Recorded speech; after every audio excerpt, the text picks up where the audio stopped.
Welcome to The Juice, where we're talking about getting more of what we want and less of what we don't. Hi, I'm Jory Desjardins of BlogHer, and with me is a very special guest. I had to pull many strings to get her on the show. This is my co-founder and partner, Elisa Camahort Page of BlogHer. Hey, Jory. Social media junkie as well, which is why she is the perfect expert for today's topic. Now, Elisa, when we met, you were writing, I want to say, 9 blogs. Yes. I started a 10th blog right around when we were starting BlogHer. So this is why you are our expert today, Lisa. We are going to be exploring how to maintain our offline relationships when we have serious online addictions. Perfection. But before we get started, I actually want to point out the inspiration behind this episode. Let's take a look at this week's Top 50 Spotlight. Hi, Jenny Ingram here, Jenny on the Spot. I'm with my friend Lisa. How do you manage friendships online and offline? And I thought I'd bring an online and offline friend. Some ways that she and I manage in our offline life. Dancing. Yeah. Play dates. Coffee. Cheers. One is phone calls. Hello. Hi. Oh! We manage our online relationships. Facebook. Yes. That's a crossover. There's email. Yeah. Definitely the more online way is Twitter. Thank you, Lisa. No problem. Yay, friendship. So Elisa, you and I both know we've got smartphones, we've got social networking accounts, we've got blogs. How do we make sense of our offline relationships when we have so much going on online? Well, the thing is, we can actually use all of those online tools to take good care of the people we are in relationships with offline. And sometimes it can be the simplest thing. So as an example, last year on my birthday, all of a sudden I started getting literally dozens of well wishes on my Facebook page written on my wall. And I'm like, how do all these people know? Well, it turns out they're a little smarter than me. There's a setting for Facebook so that you can be alerted when all of your friends' birthdays come up. And I didn't have that setting, so I wasn't getting those alerts. The same thing with Skype. So if you use these tools to be reminded, the next step is to actually do something about it. And whether it's putting something on their Facebook wall, sending an email, even actually calling them. So you are, forgive me for saying this, but a smartphone junkie. A little bit. You have to get the very latest. So how do you manage on your cell phone? Well, there's some really interesting things you can do with your contact management system, both on your computer and on your smartphones.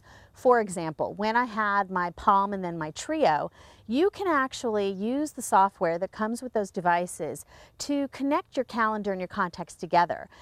It's sort of like how salespeople manage relationships. They use something like Salesforce.com or customer relationship management tool, and they take care of associating when they've talked to someone, what they talked about, when's the next time they need to talk to someone. And the point is, you can look up your girlfriend from college and see, wow, it's been 6 months since I talked to her. I need to give her a call. And in fact, I just was looking in the iPhone App Store, and there are personal CRM apps for the iPhone so that you can track your personal relationships in the same way. So here's another one. You have friends. I noticed that a lot of bloggers like to use Facebook. My professional contacts like LinkedIn. My family likes a very different app. So you have all these different social networking tools. Where do you consolidate, or how can you manage all of that and still stay in touch with your friends? I do try to use tools that help me consolidate all the different information that's coming at me. So for instance, I use an RSS feed reader, RSS being really simple syndication. I happen to use NetNewsWire, and I have a folder called Must Read, and that's where my sister's blog is in case she updates, or my best friends, or my Facebook status updates go there. And then I can get one feed with all of those Facebook status updates, and I can scan them really quickly. On Twitter, I use an application called TweetDeck. I have so many friends on Twitter that if I were to just stand in the stream of information coming from all of those hundreds of people, I could never follow conversations or threads, and I would feel like I was drowning. So instead, I separate them into groups and into search terms. So I track my BlogHer, all the internal people, staff people of BlogHer. I have a little TweetDeck column for them. For my old friends from high school and college, I have a separate one for them. So the thing that I always complain about, as you know, is that I have information overload. I'm overwhelmed by emails. So I actually, one of our favorite bloggers, Gina Trapani, formerly of Lifehacker, and now the founder of SmarterWare, has an amazing post on this. Information overload is more of a perception than a reality. The more new items we let flood our gates, the more likely we are to feel we're drowning. One of the most basic approaches to beating overload is installing better gatekeepers, strengthening your filters so that less stuff comes your way, and I absolutely love what she recommends, which is throw an unsubscribe party. Right? Well, yeah, I think when people complain about, oh, there's too much noise on Twitter or email, you control the noise. You control who you follow. You control all the folders and filters you can set up.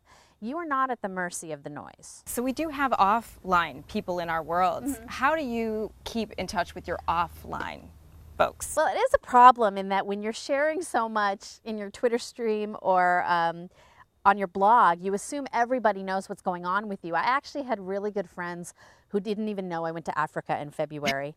And they were like, Africa, what?